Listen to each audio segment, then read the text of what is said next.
Trindade, ex-reitor dessa universidade, ex-reitor da Universidade da UNILA, doutor em Ciências Políticas pelo Instituto de Politique de Paris, Universidade de Paris, Pantheon Sorbonne, professor emérito dessa universidade, pesquisador sênior do CNPq, foi também presidente da Associação Nacional de Pesquisa e Pós-Graduação em Ciências Sociais e da Comissão Nacional de Avaliação do Ensino Superior, a quem eu agradeço muito a sua presença.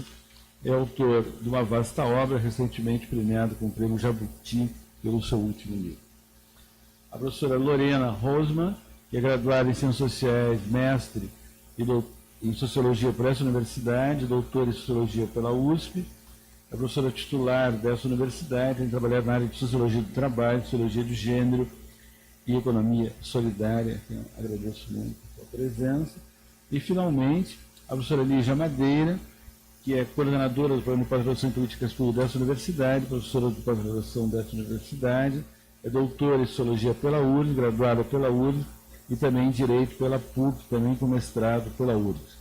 As suas pesquisas trabalham sobre instituições jurídicas comparadas, políticas públicas de segurança, violência e criminalidade e desenvolvimento.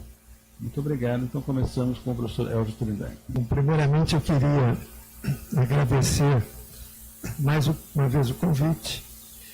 Eu já sou da casa, embora aposentado, conservei uma sala aqui de pesquisa que me tem dado um importante apoio.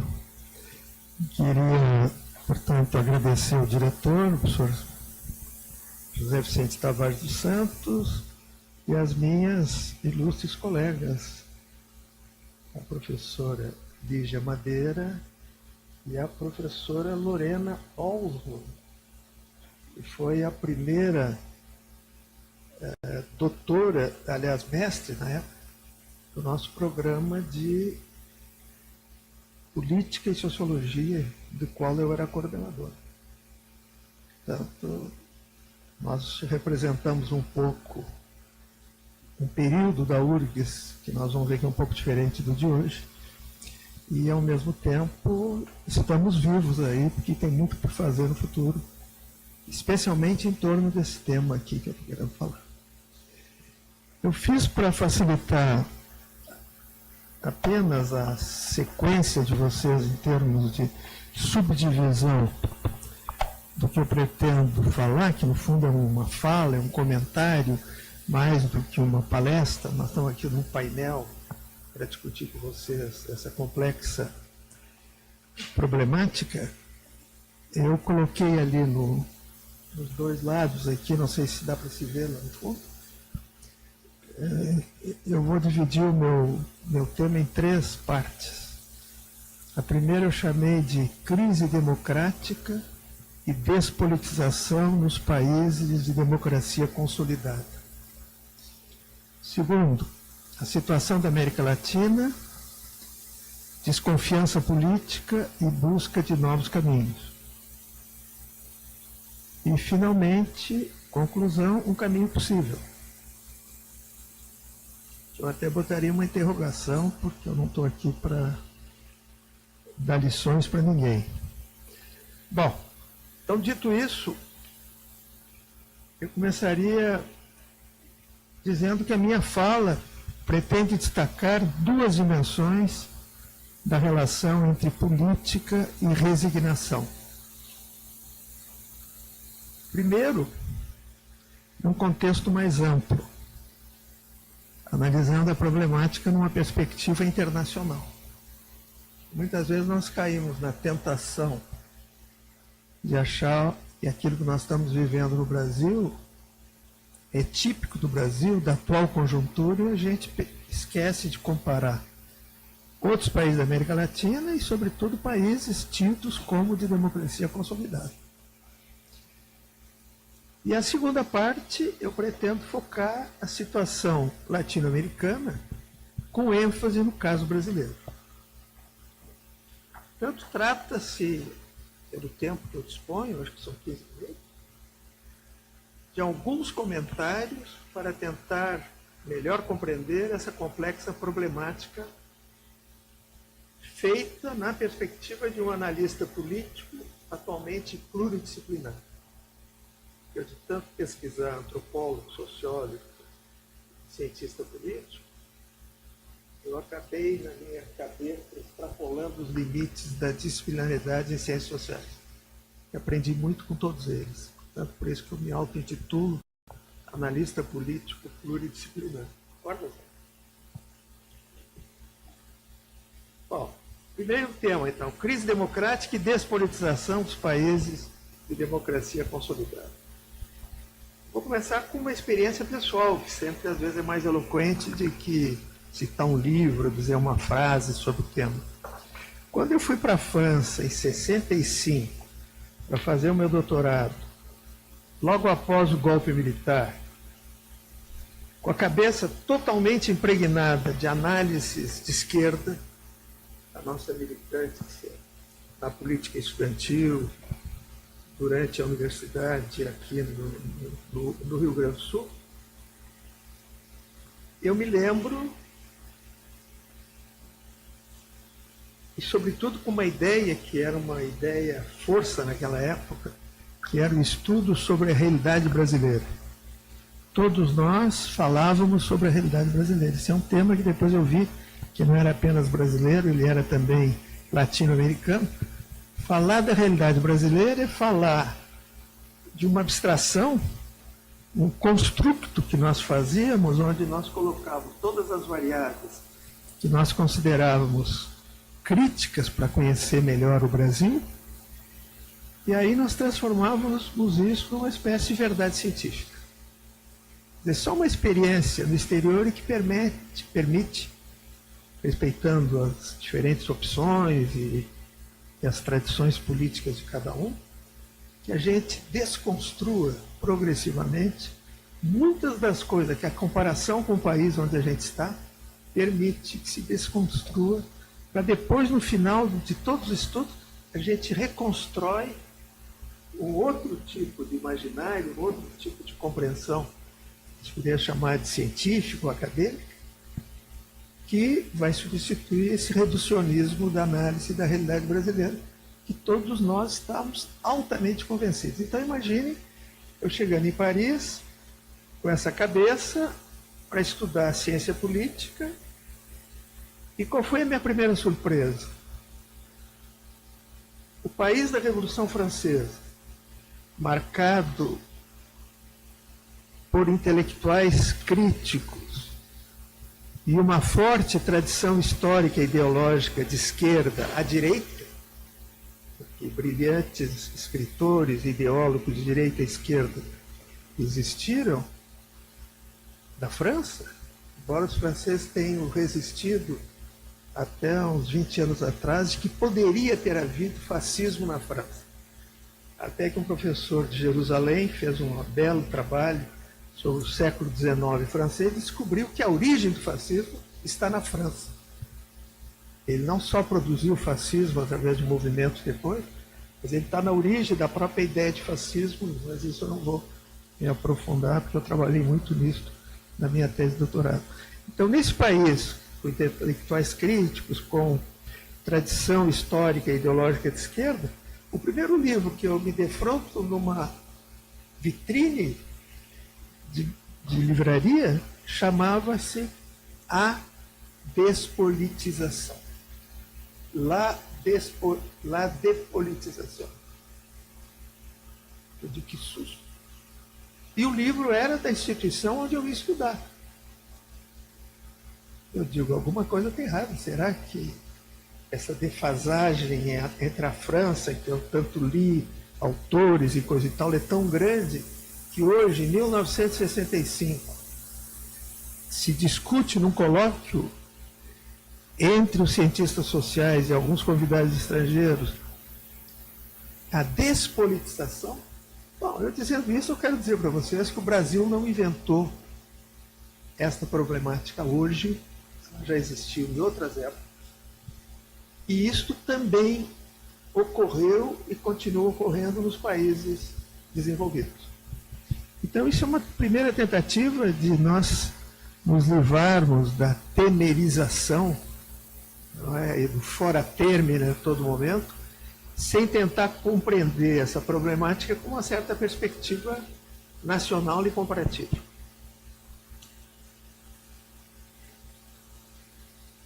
O problema que estava por trás desse colóquio era o seguinte: a sociedade francesa está despolitizada, está apática, alienada diante da política. Só para não deixar vocês muito surpresos, eu diria que o colóquio não concordou com a pergunta. Ele tentou mostrar, através de diferentes análises, que a forma de fazer a política tinha mudado. Mas o que não significava que o desinteresse pela política tinha atingido tão profundamente a França e a apatia era dominante. Apesar dessa discussão, o tema volta e volta de forma forte. E eu vou mostrar para vocês alguns exemplos europeus e americanos para depois nós entrarmos na América Latina.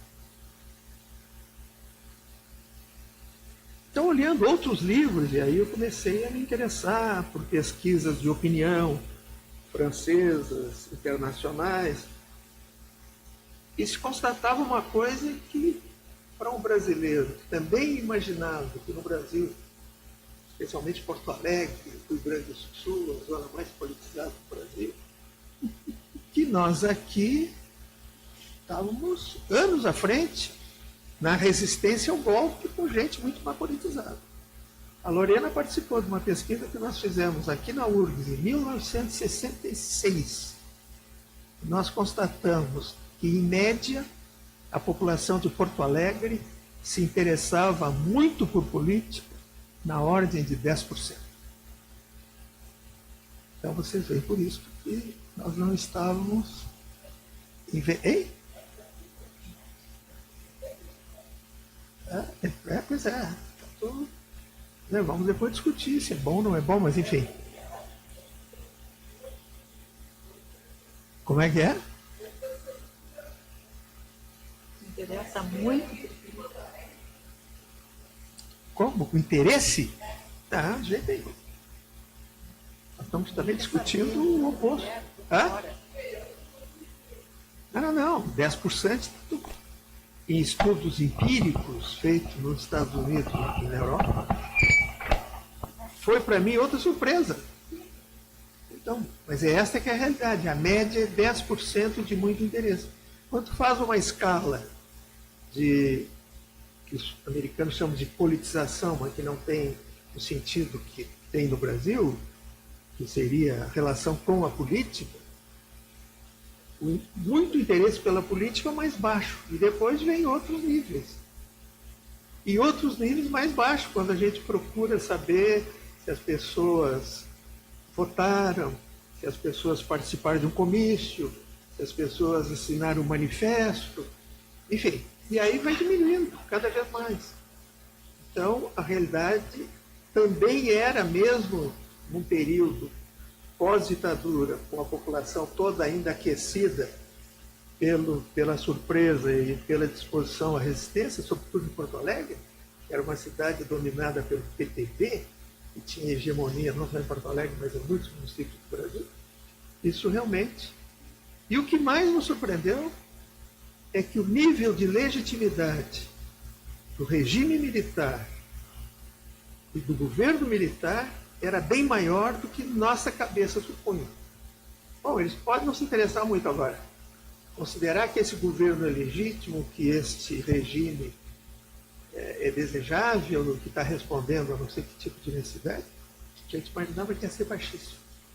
Bom, os militares já tinham conseguido, fazer 2 anos do evento, 64, já tinham conseguido fazer algum tipo de propaganda, atos e coisa e tal, que geraram na população, que tinha muito uma parte de direita importante, que trabalharam justamente pelo golpe, e que já tinham passado por tantos outros.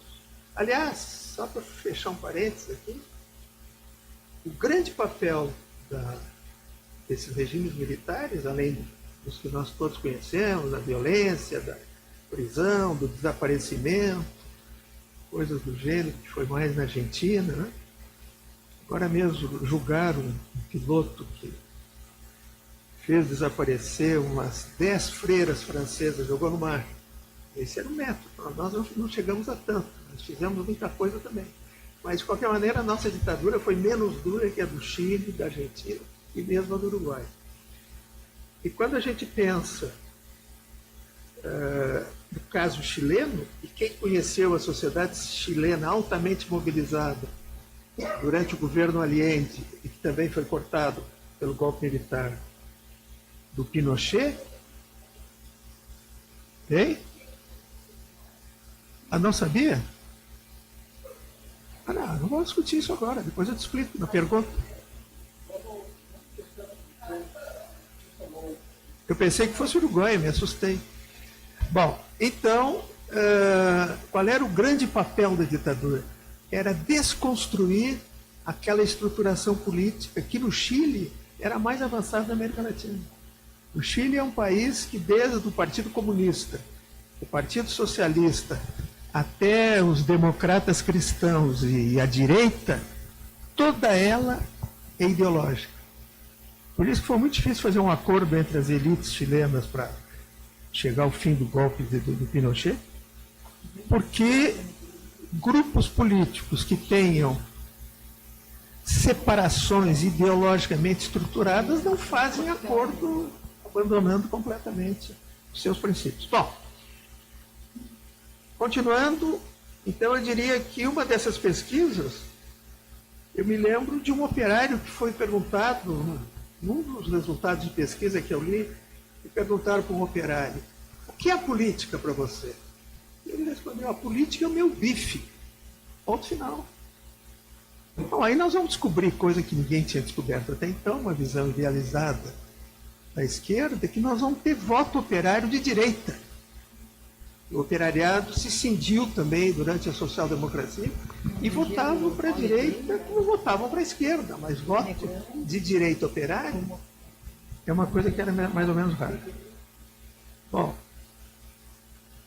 posteriormente, pesquisas e livros em termos europeus retratavam o esvaziamento da política, com obras, por exemplo, do Diverger, que foi um grande analista político, chamou o livro dele Democracia Sem Povo, estava falando do seu país, a França.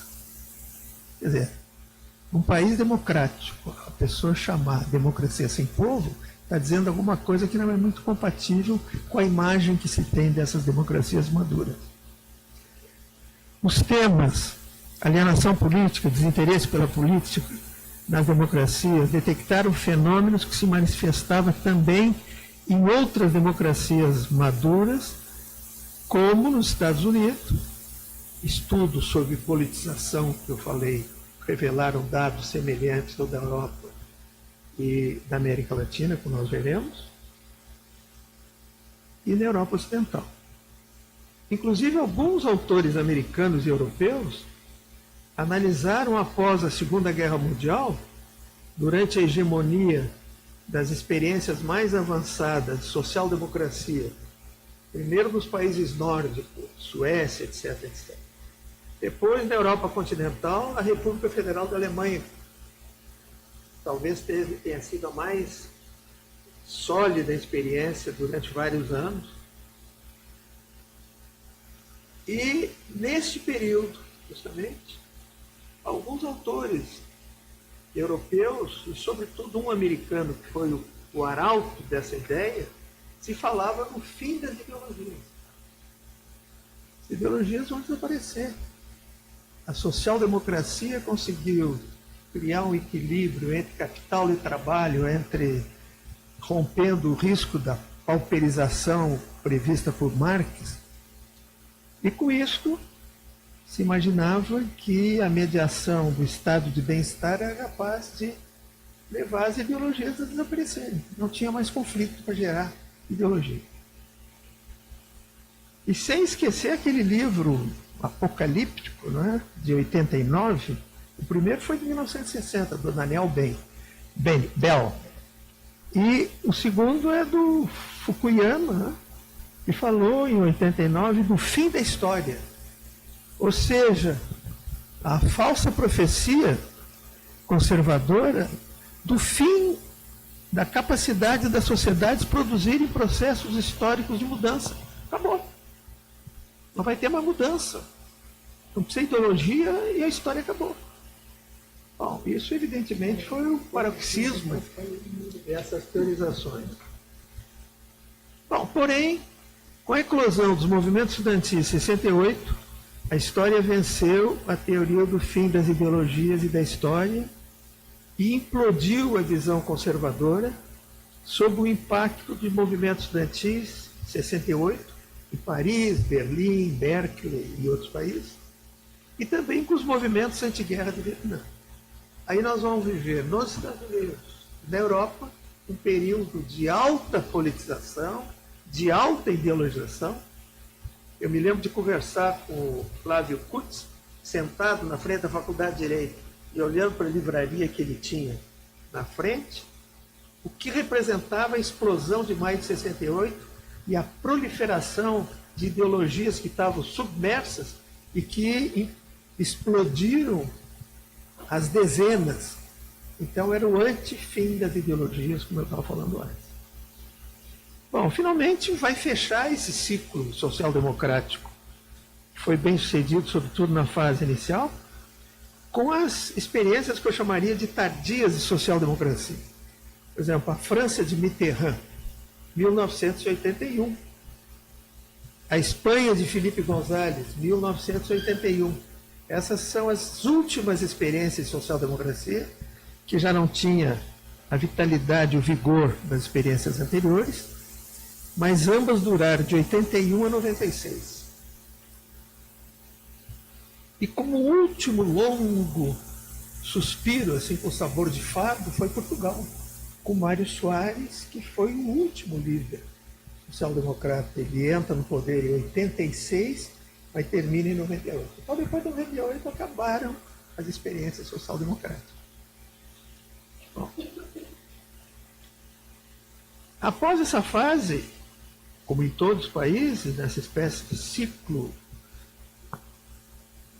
essa espécie de processo de mudanças periódicas de direções ideológicas, retorna um governo de direita.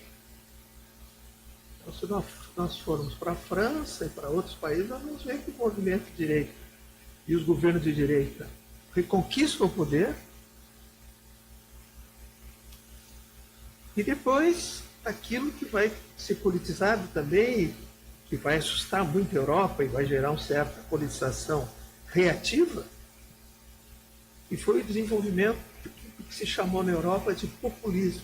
Não tem nada a ver com nem o russo, nem o latino-americano do Perón, do Getúlio e de outros. Era um movimento de extrema-direita, até mesmo fascistoides, ou de nostalgia do fascismo, e na Europa foram chamados de populismo. E que, em um certo momento, nos anos 80, ganharam sucessivas eleições, eles estavam realmente numa ascensão significativa, e que ainda recentemente nós vimos na França, nós vimos no caso da Holanda, etc., exemplos de ameaças de conquista do poder de líderes chamados populistas nesse sentido, e que felizmente não ganharam as eleições. Então esse é o jogo, essa é a alternativa que se coloca na história política. Não há história política linear e nem há o sonho de muitos ideologizados, eu diria excessivamente, que imaginam que a sociedade tem que sempre subir cada vez mais no sentido da alta ideologização. Isso não acontece. Então nós temos que ter a capacidade de compreender por que não acontece. Bom, por exemplo, um outro livro que eu, dos últimos 20 anos, 2 décadas, que eu vi sobre o tema, que mostra que não foi lá em 65 que eu encontrei, depois desapareceu, o Nicholas Tenzer escreveu um livro chamado A Sociedade Despolitizada.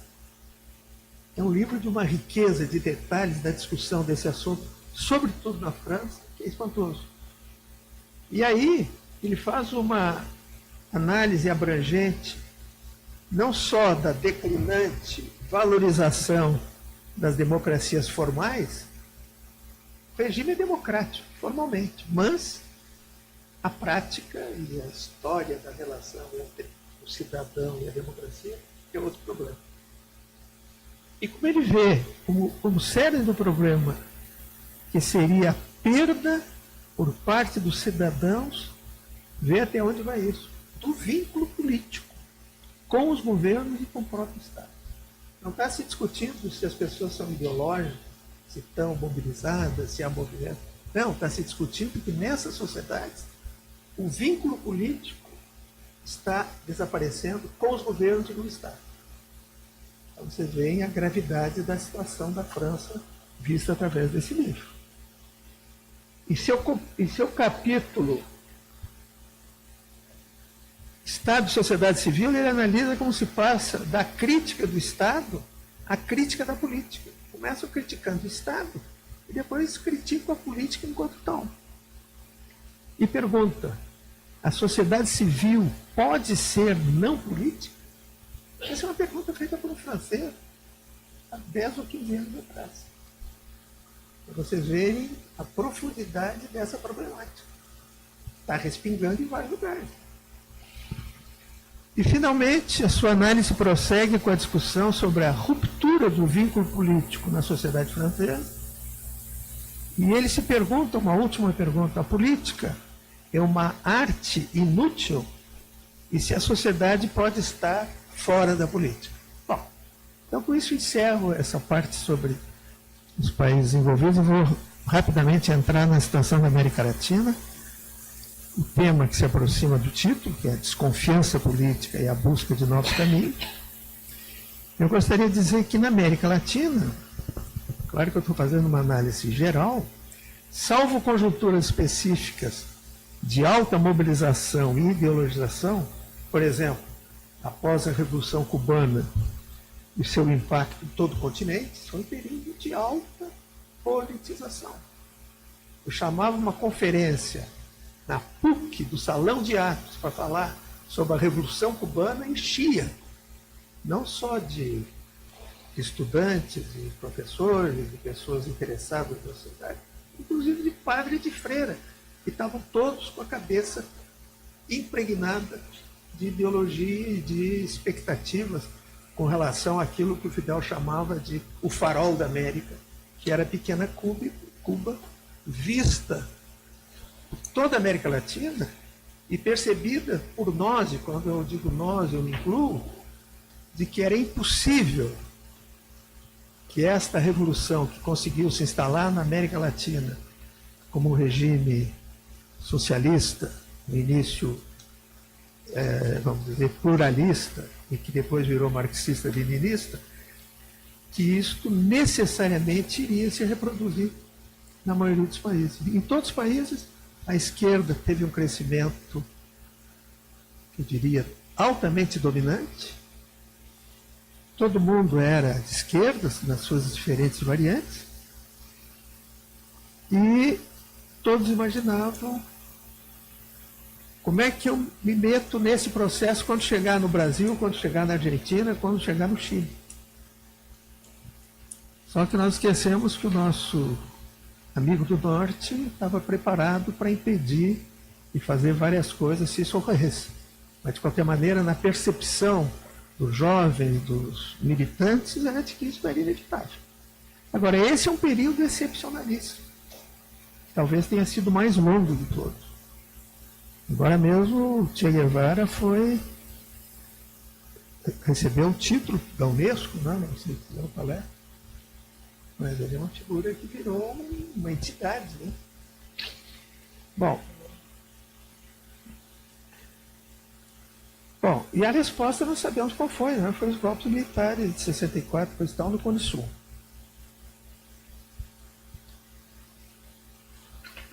Então, o padrão, eu diria, e o baixo nível de interesse e participação política, como eu já me referi à Europa, em torno de 10%, seu papel, essa ditadura, foi destruir a cultura política mobilizadora da fase anterior.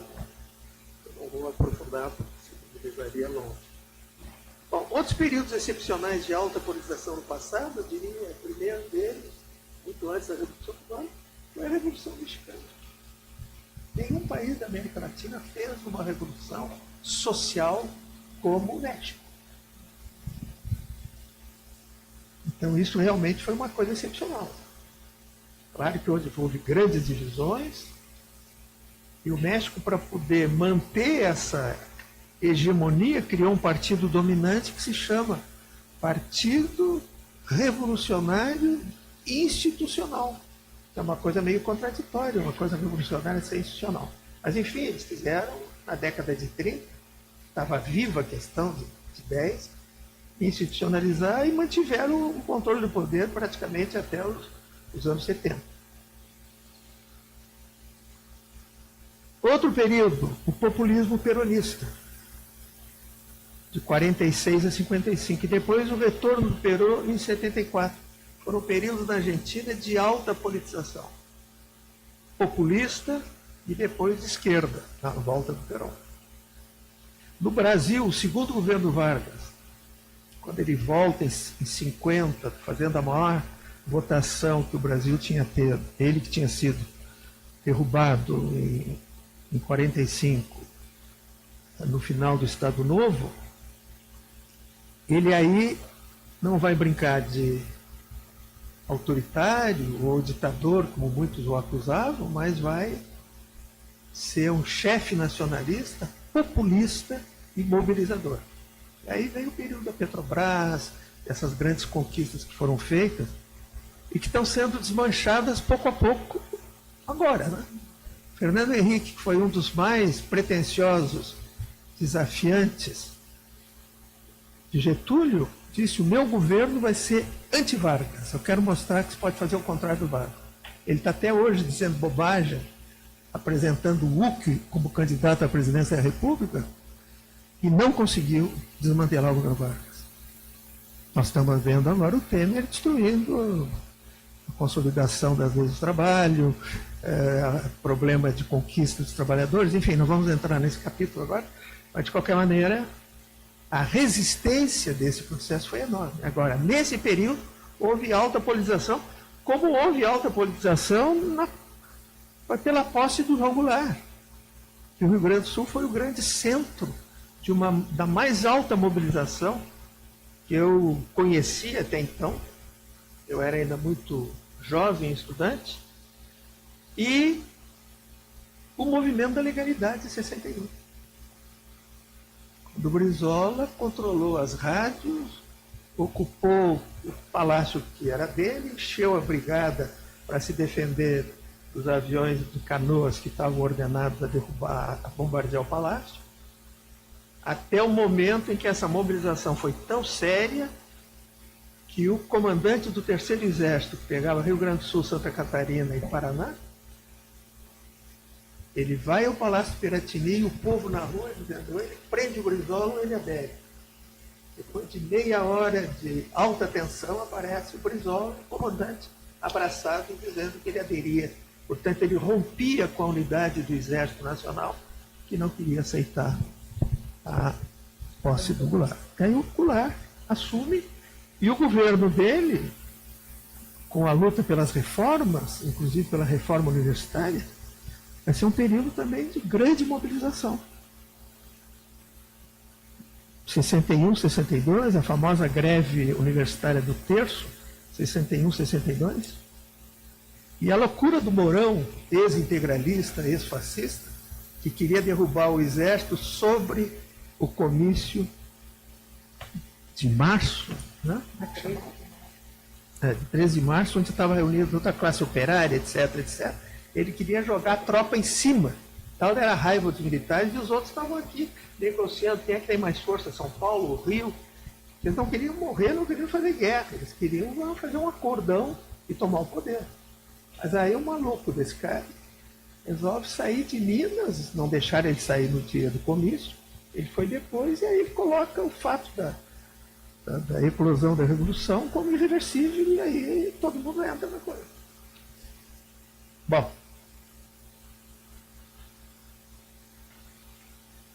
a regra, porém, só para concluir o meu raciocínio, é a baixa politização. Então não vamos confundir momentos de alta politização que infelizmente são, eu diria, em minoria com relação aos períodos de baixa politização, salvo em situações como a do México, ou a do Perón, em certo momento, etc., para nos convencermos que nós estamos diante de sociedades, sobretudo agora, de muito baixa politização. Então, alguns autores recentes têm pesquisado esse tema da degradação da confiança na política e nas democracias. E aqui, por aqui, eu vou me encaminhando para terminar.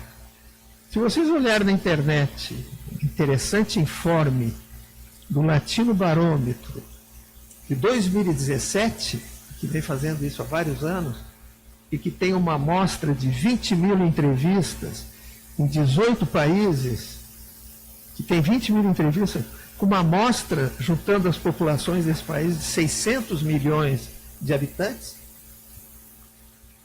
O último, que até tem um capítulo que o Zé já deve ter olhado sobre violência e coisa do gênero,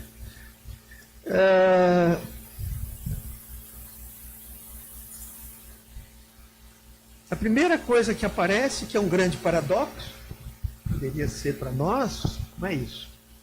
Então, qual é o país em que a democracia é mais valorizada? A Venezuela.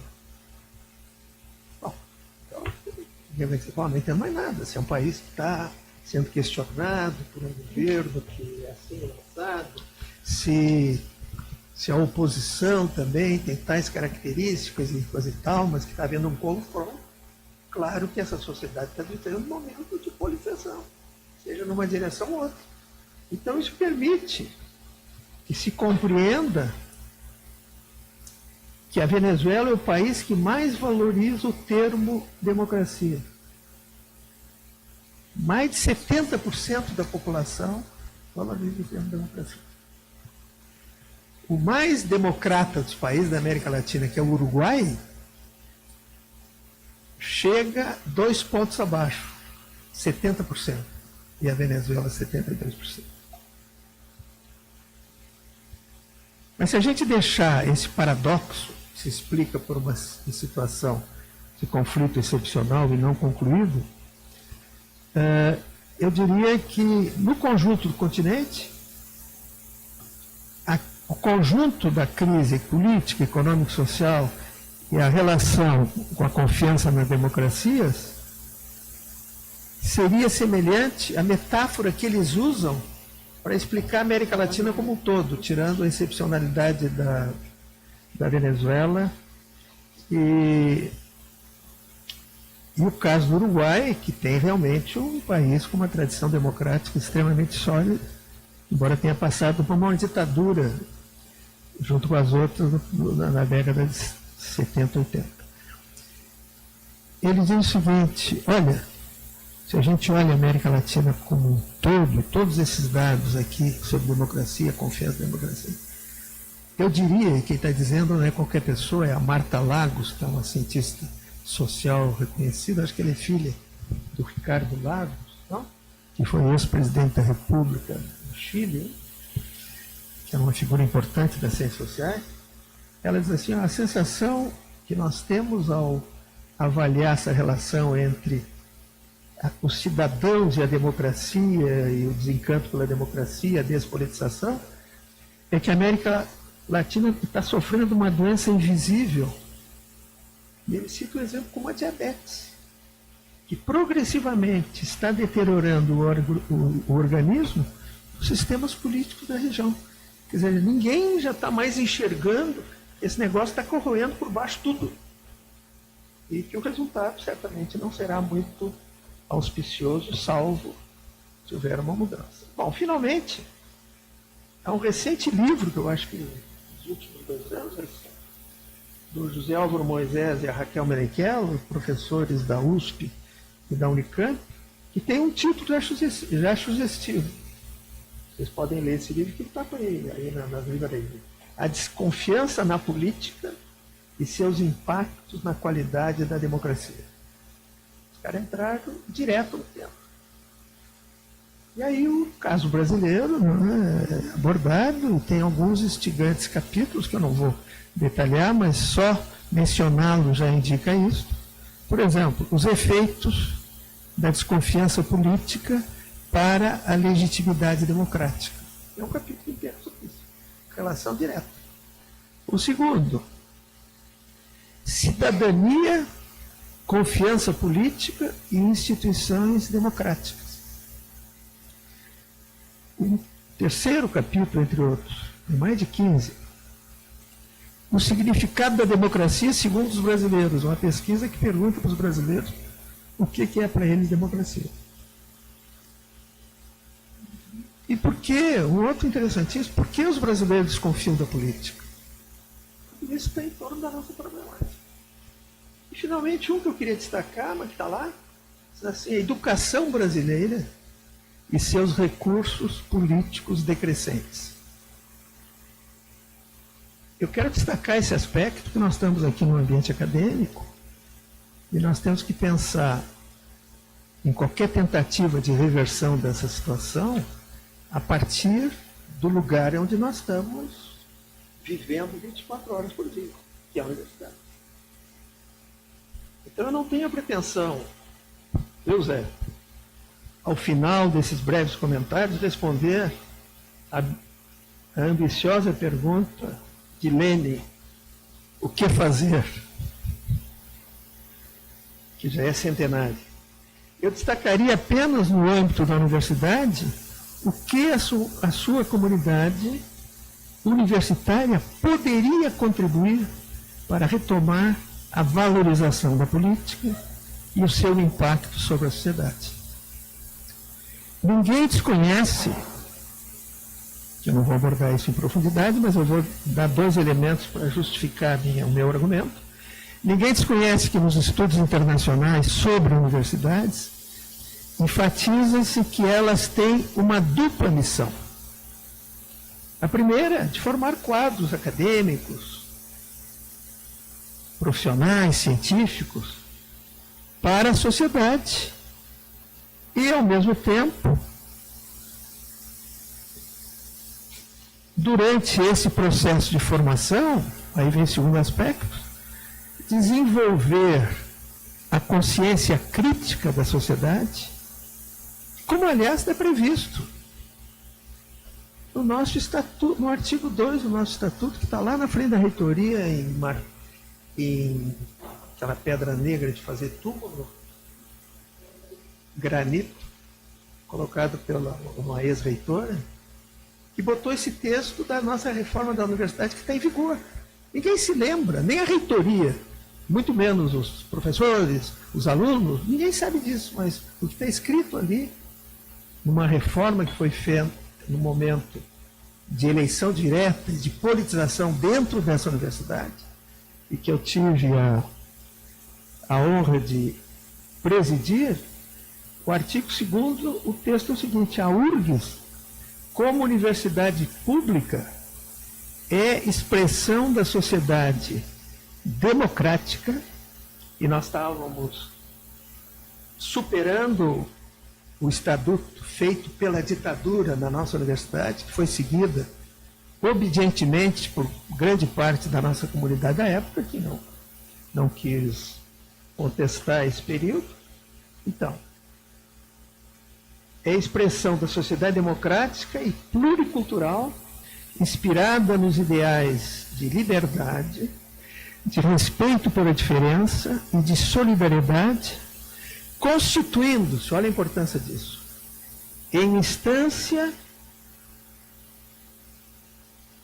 constituindo-se em instância necessária de consciência crítica, na qual a coletividade possa repensar suas formas de vida e suas organizações sociais, econômicas e políticas. Em outras palavras, estamos dizendo que a universidade não é um formigueiro, que há 3 ou 5, ou desde a origem do mundo, se organiza, trabalha, mas faz sempre a mesma coisa. Só a sociedade humana é capaz de se repensar criticamente e reconstruir outras formas de organização. Então, eu terminaria dizendo o seguinte, que essa ressocialização, no sentido esse reaprendizado, a que todos nos submetemos como estudantes, professores e técnicos, se faz no dia a dia da discussão crítica. Não é uma conferência, é o dia a dia que tem que construir esse processo. Mobilizadora e pública, que poderá abrir uma perspectiva na revalorização da política e suas relações com amplos setores da sociedade, como foi feito pela universidade em várias oportunidades. E aí eu pergunto, para terminar, que melhor momento haverá do que agora? Na profunda crise de financiamento, das vacas magras, até de prisão de reitores, citadas aqui no manifesto da SPPC, para que a URGS possa de novo dar um exemplo na revalorização da cidadania, na luta em defesa da educação brasileira, em todos os níveis, o que confirma a nossa hipótese, que esta via possível tem o seu núcleo na educação. Muito obrigado. Obrigado, professor Elcio. Então, passando agora a palavra à professora Luísa Madeira, minha chefa. Esse é o convite, né, que é um convite extremamente desafiante, né, que ele faz pensar sobre esses tristes acontecimentos, né, que a gente vem vivendo, né, e dizer que é um grande prazer, mas também uma grande responsabilidade participar de uma mesa com esses ilustres professores, que todos foram meus professores, né.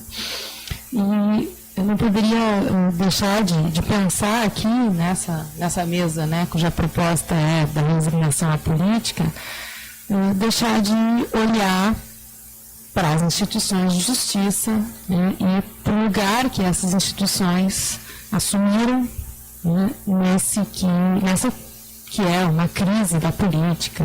Né? Então, como nas brechas da política, os tribunais eles assumiram um tal protagonismo, né, que merece ser reconhecido, investigado, para se ter subsídios para tentar entender daqui para frente onde a gente pode chegar. Né? Então, eu começaria só relembrando, né, fazendo esse requiem, né, de uma não separação de poderes nos últimos tempos, né, que é marcada por mudanças constitucionais, né, então, desde PECs que limitam gastos, que alteram, né, legislações que passam a permitir o bloqueio de demarcações de terras indígenas, né, legislações que rompem com o direito ao aborto, passando também por entendimentos jurisprudenciais restritivos de direitos, da mesma forma que desmonte, né, na esfera federal, tanto de estruturas institucionais, né, como o Ministério das Mulheres, e uma série de outras estruturas criadas e muito importantes. Então, o primeiro ponto que eu queria trazer aqui, né, eu chamaria de por que falar em direito e política ou não há direito sem política. Né? E relembrar, então, um pouco que na literatura, né,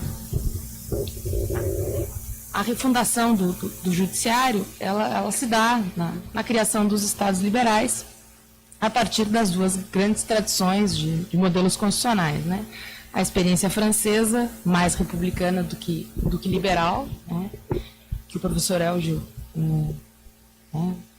analisa aqui, né? E a americana, mais liberal do que republicana, que dá à justiça tanto uma função de prestação de justiça quanto uma condição de poder político. E surge, a partir dessa tradição, a ideia na ciência política do século XVII, da separação de poderes. Né? Então, na experiência americana, diferente da francesa, o parlamento ele não tem supremacia, porque ele está submetido ao controle judicial sob a condição de poder político, né, que vai ser capaz de se colocar entre o governo e o cidadão na defesa de direitos individuais. Né. E o controle de constitucionalidade ele vai, então, colocar o judiciário em pé de igualdade com os demais poderes. Então, segundo Tocqueville, né, o judiciário seria o mais poderoso e o único contrapeso da democracia, muito embora o próprio Tocqueville já verificasse, né, que o judiciário se constituía de antemão como um corpo aristocrático, autônomo, insulado, né, dotado de inúmeras garantias e privilégios, e que, né, estaria sujeito à perda ou à redução de independência toda vez que extrapolasse os seus limites de atuação. Né.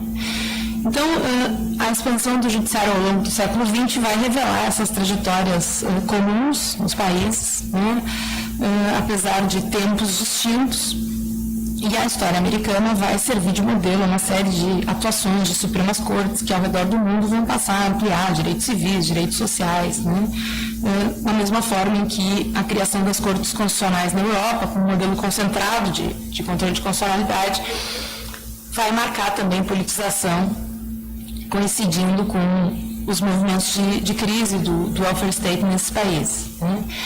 E a gente pode verificar uma terceira onda de expansão, né, nesse ativismo a partir dos anos 70, uma nova disposição dos tribunais, né, que vão expandir o escopo das questões sobre as quais eles vão olhar e formar juízos jurisprudenciais, um interesse cada vez maior, né, por um lado, dos tribunais resolvendo conflitos, mas também das autoridades políticas e administrativas adotando esse procedimentalismo, né, no modelo judicial e adotando parâmetros jurisprudenciais nas suas deliberações.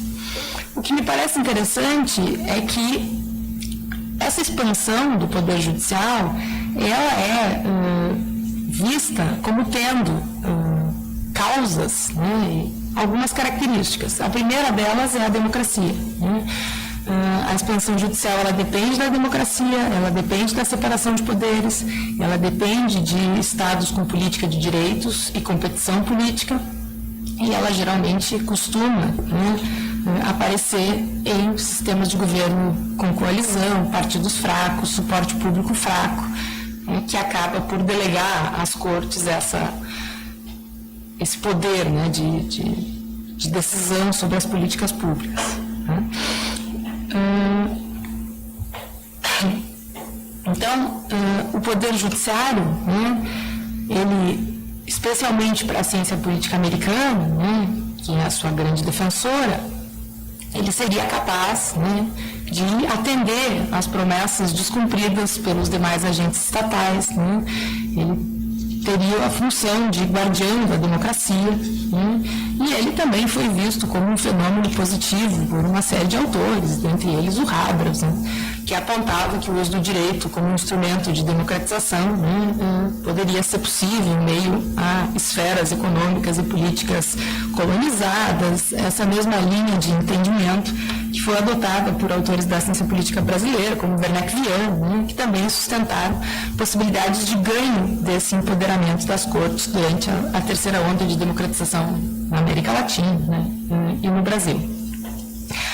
E a gente efetivamente teve, né, nessa trajetória recente, pós-Constituição de 88, um fenômeno de expansão do judiciário que, por um lado, pode, sim, né, ser visto como tendo forjado uma jurisprudência de direitos sociais constitucionais, com base na nossa Constituição, né, tendo se tornado um ator central na tomada de decisão em torno de bens básicos, cuidados em saúde, né, passando a assumir um novo papel. Do ponto de vista da atuação política, propriamente, né, o STF ele assumiu uma participação muito tímida no início, né, até chegar a esse protagonismo na politização do judiciário que se vê hoje. Bom, o que aconteceu então? Né? Como é que de uma trajetória curta de garantia de direitos, o judiciário parece ter se transformado em um ente garantidor da consecução da perda de direitos, né? Então, de um judiciário garantidor a um judiciário legitimador do golpe e das perdas. não é preciso ir muito longe para lembrar, né, que a atuação do judiciário nos contextos autoritários na América Latina e principalmente no Brasil foi marcada por paradoxos. Né? Por um lado, houve todo um manejo do poder legiferante, né, com alterações legislativas, constitucionais, e o uso da lei para reforçar o poder, né, o que tornou confusa a distinção entre regimes de fato e de direito. Né? Então, se por um lado, pós-64, o judiciário perdeu independência, teve suspensão de garantias, de estabilidade e passou a contar com agentes nomeados, né, especialmente juízes federais. Por outro lado, a sua atuação no sentido de legalizar o regime autoritário foi muito importante, costurando legislação democrática com regras de exceção, né, forjando uma jurisprudência sobre a doutrina do direito como fato, né, e o STF, então, tratou de dar legalidade, fazendo a legalidade autoritária parecer legítima. Né? Então, essa história recente, ela parece ajudar a compreender por que uma trajetória de elitismo político e falta de reforma, né? O mesmo cenário que a gente encontra no Brasil para as instituições policiais, por exemplo, né? Que não sofreram depuração, não sofreram mudança institucional, né, em termos administrativos e no corpo burocrático, mantendo, no caso do judiciário, uma expectativa moralizante, né, a respeito do potencial da atuação jurisprudencial, vem acarretando mudanças tão drásticas e tão prejudiciais em tão pouco tempo. Né?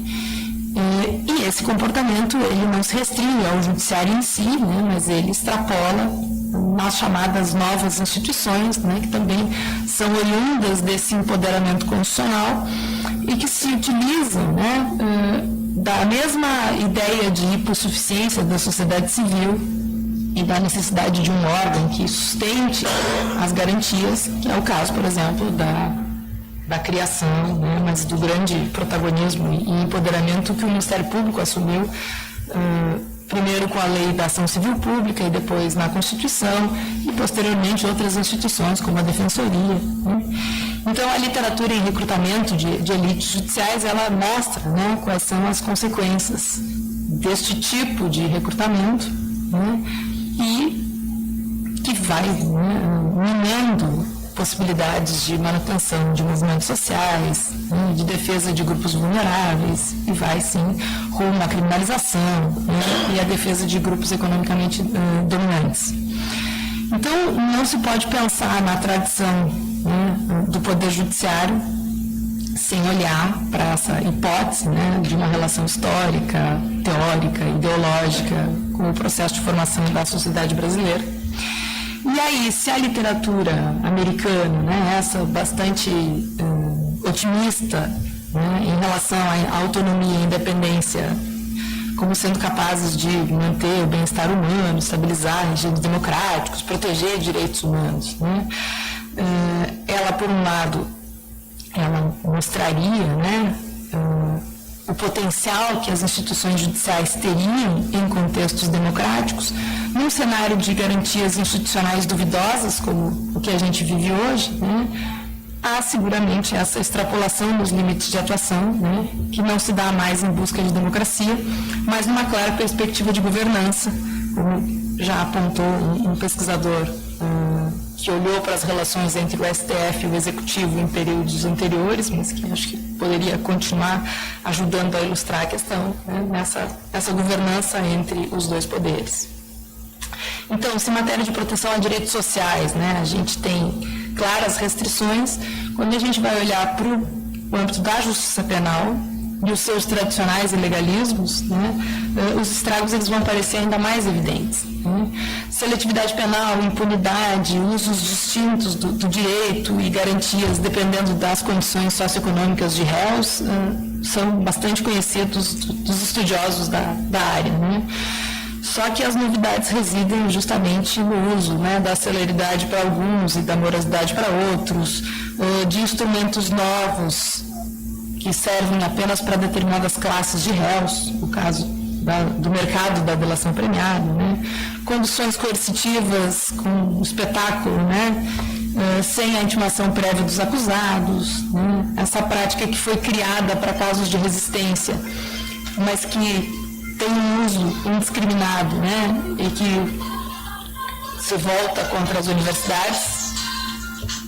Então, a novidade não são as práticas em si, mas são seus usos, né, recorrentes em operações, em ações de combate à corrupção, né, que vão permitir enfocar e manejar redes de políticos, empresários, juristas, enfim, as elites que não eram comuns nas malhas da justiça e, novamente, professores, universidades, né, já muito vítimas de regimes autoritários.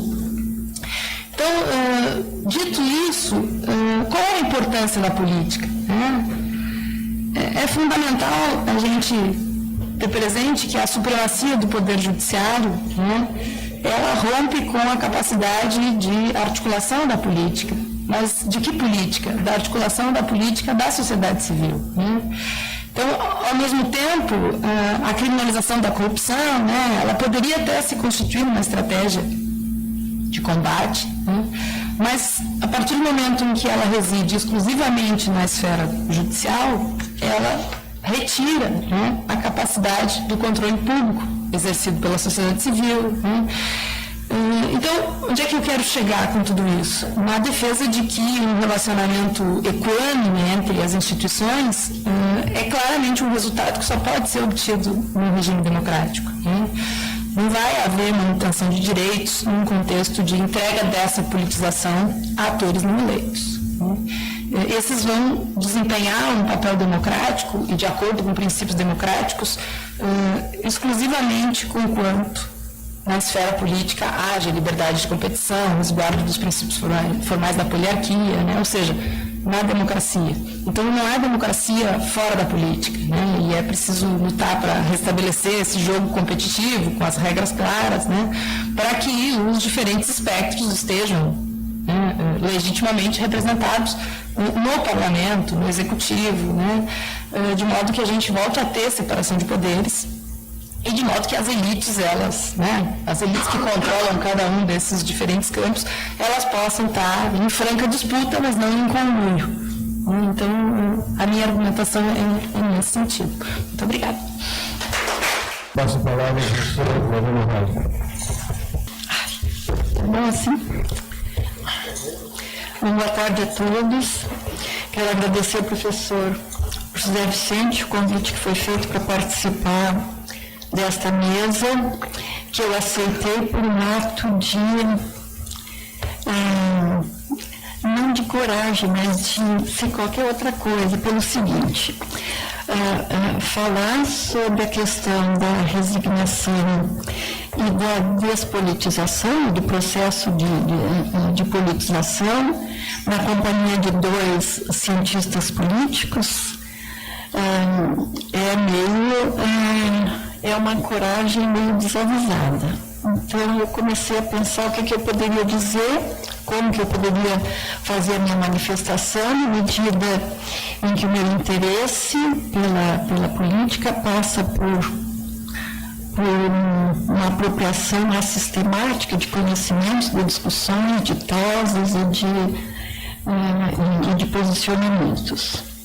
Mas eu acho que, como a política para mim é uma coisa extremamente importante, sem a qual não se chega a lugares desejáveis, e esse lugar desejável ele não é o mesmo para todas as pessoas, eu resolvi pensar pelo seguinte vetor. A vivência da resignação ou a vivência do processo de politização e despolitização que foi magistralmente exposto pelo professor Elgio e pela professora Lígia, como é que isso tem repercussões na vida de pessoas, repercussões no dia a dia. Como eu não tenho recursos acadêmicos para levar adiante e aprofundar essa discussão, eu resolvi me valer de uma associação da arte com a realidade e no confronto e na contradição, na troca permanente entre a realidade e a arte, ou que se diz que a arte imita a vida imita a arte, e a sua expressão através do cinema. Então eu resolvi escolher 3 filmes e dentro desses filmes apresentar a discussão a respeito, por exemplo, da politização, da despolitização e da resignação. Porque a politização como um processo individual ou a resignação como um processo individual, ele é uma manifestação individual, mas ele tem componentes estruturais, econômicos, sociais, políticos, culturais, emocionais, psicológicos, que conformam as possibilidades desse tipo de manifestação, desse tipo de atitude diante de uma determinada realidade. O primeiro filme que eu lembrei, não de secá-lo, mas de fazer uma rápida referência, foi Vidas Secas. Graciliano Ramos, o livro é dos anos 1930, e o filme foi feito em 1963 por Nelson Pereira dos Santos. Eu vi há bastante tempo esse filme, mas eu lembro de uma cena do retirante com mulheres, 2 filhos e a cachorrinha, que se transformou num artista importante na história do cinema brasileiro, diante do proprietário da terra que impôs condições a eles, em condições de pagamento, condições de trabalho, e qual é a conduta dele, qual é a atitude dele diante daquela imposição do poder. Poder personificado no dono da terra. É de resignação. E é de resignação por quê? Porque ele é um personagem que naquele contexto ele está isolado, ele, a mulher e os filhos, ele está isolado, submetido a um poder extremamente pesado, do qual ele não tem condições de se libertar. Então, a resignação, a submissão faz parte do contexto maior em que ele vive e do qual ele tem pouquíssimas condições de se livrar, de superar, exatamente pela condição em que ele vive de extremo isolamento. A politização, principalmente, é resultado de uma ação coletiva muito articulada. Estou certo, professor? Perfeito. Ninguém chega a uma politização por efeito de um poder mágico ou de uma inspiração vinda não sei de onde. A politização é resultado de um processo coletivo. E a resignação resulta, neste caso aqui, que eu estou referindo, nessa história, exatamente do isolamento, da impossibilidade de construir uma força de contestação e de enfrentamento, força obtida através da união, da reunião com outras pessoas, com outros grupos, com o qual pudesse haver uma identificação de interesses comuns a partir da vivência comum de situações concretas. Então, é a expressão, uma das expressões maiores da resignação que eu lembrei assim no gosto, no extremo que eu tenho com o cinema como uma fonte de aprendizado. Eu não estudo cinema. Eu não sei discutir técnicas, estética, mas o que é possível de extrair do ponto de vista sociológico de um filme que se vê que às vezes tem um interesse, um objetivo muito diferente daquele que resulta da leitura que cada um faz na película. O outro filme é Os Companheiros, 1963, do Mario Monicelli, que é exatamente o oposto do Vidas Secas. É a história, não sei se viram o filme, ele teve, eu acho que há algum tempo, ele foi proibido no Brasil, né, logo que foi lançado. É a história de um grupo de trabalhadores numa tecelagem no início do século XX, que diante das condições de trabalho que lhes são impostas, eles realizam uma greve. E a figura, bom, quem vem para organizar a greve é um estranho, é um militante político que vem, é o intelectual orgânico da classe operária que vem para organizar os trabalhadores, mas em relação ao propósito dessa minha manifestação é a figura de um dos trabalhadores, representado pelo Renato Salvatore, que ele se opõe à greve, que ele acha que a greve não leva a nada, que ele fica fora, mas que ao longo do processo ele vai se conscientizando da importância da ação coletiva, da colaboração, da luta, do confronto com os poderes personificados no dono da fábrica e nos seus representantes ao longo de uma escala de poder existente dentro da grande empresa. E ele acaba se incorporando e até liderando o movimento num processo claro de politização, e nesse caso individual, há outros processos, mas é principalmente esse, pela trajetória que é feita desde o momento em que ele resiste, em que ele se opõe ao movimento, até no apogeu do processo em que ele assume a liderança e que depois ele inclusive tem que se afastar, tem que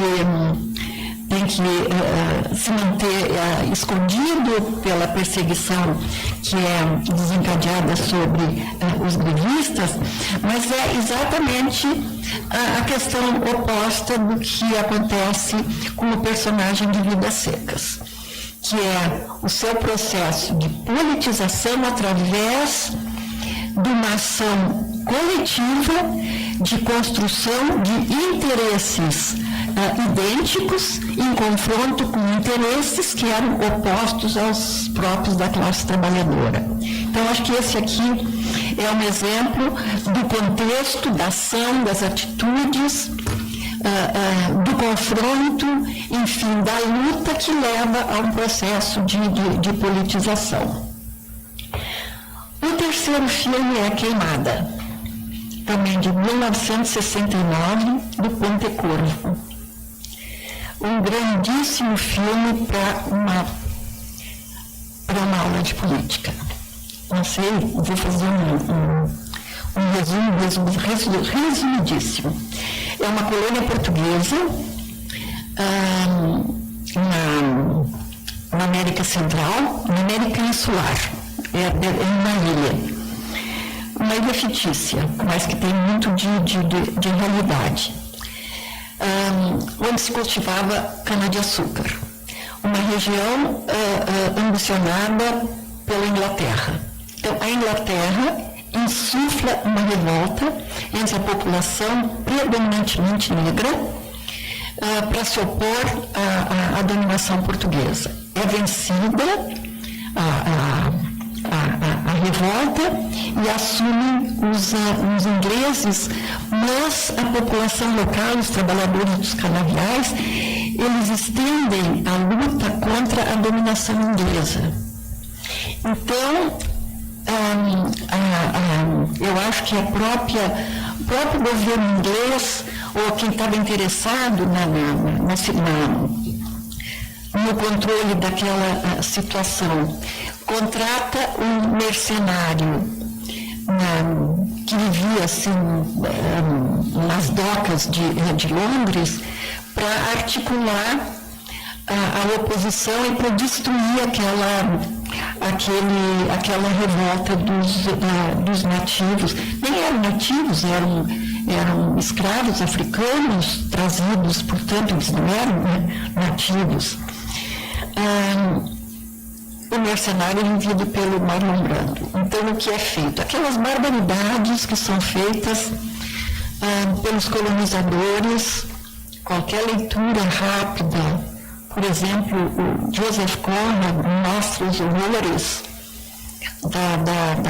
da colonização na África, que não é muito diferente da colonização no Brasil, o que é hoje a América Espanhola, nas ilhas do Caribe, etc. Mas as coisas que são feitas para destruir a resistência dos amotinados. E são soluções assim quase definitivas, ou seja, destruir as aldeias onde se enraizava a resistência dos trabalhadores, dos escravos, as aldeias destruídas pelo fogo, quer dizer, foi tudo destruído. E na cena final, o Marlon Brando, que é o mercenário que venceu a resistência, ele está embarcando para voltar para a Inglaterra, ele está naquele burburinho do cais do porto para embarcar, e ele é assassinado, ele é esfaqueado por alguém. Então, o que significa isso?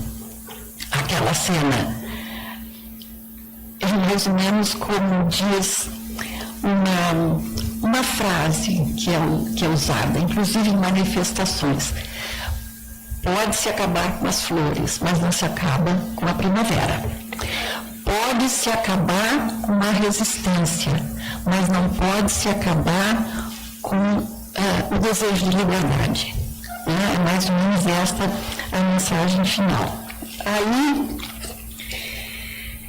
eu penso, eu gostaria até de deixar a pergunta para uma discussão aqui da mesa, que pelo que foi apresentado, principalmente pelo professor Elgio, nós estamos num momento de baixa politização. Mas essa politização não tem o seu contraponto, que é a polarização que nós estamos vivendo hoje. É uma pergunta. E eu quero mencionar o seguinte. É só uma demonstração do que significa essa aversão à politização e como ela se traduz num questionamento da política e traduzida numa polarização. Há 2 semanas atrás, a Universidade e a Associação de Antigos Alunos da URGS organizou um evento no qual foram homenageados ex-alunos que se formaram há 25, 50 e 60 anos atrás. Eu tive a honra de ser convidada para falar em nome dos formandos de 1967, portanto, há 50 anos atrás. Depois que eu fiz a minha manifestação e que os outros oradores também falaram, o orador de 60 anos foi o professor Luiz Oswaldo Leite, os homenageados passaram diante da mesa e recebiam um diploma. E aí uma pessoa, um ex-aluno, chegou na frente do professor Leite e disse: professor, meus cumprimentos pelo seu discurso e meus parabéns por o senhor não ter politizado a manifestação, não ter politizado a comemoração. Eu soube, por conhecidos que estavam na plateia, que tinha pessoas indignadas com as coisas que eu tinha dito. O que eu tinha dito? O que mudou no mundo nos últimos 50 anos? O que mudou no Brasil nos últimos 50 anos? O que mudou na universidade nos últimos 50 anos? Tudo isso em 10 minutos. E as pessoas não aceitaram. Não aceitaram. Eu não fiz elogios de nomes, eu não citei pessoas, eu citei eventos. Não tem como resumir 50 anos sem levar em conta as transformações políticas que aconteceram no mundo, no Brasil e na universidade. Né? Então, é isso. eu deixo aqui exatamente essa pergunta. Polarização e politização. Como é que se opõe? E eu mantenho uma pergunta também. O que vem a ser a resignação? Certo.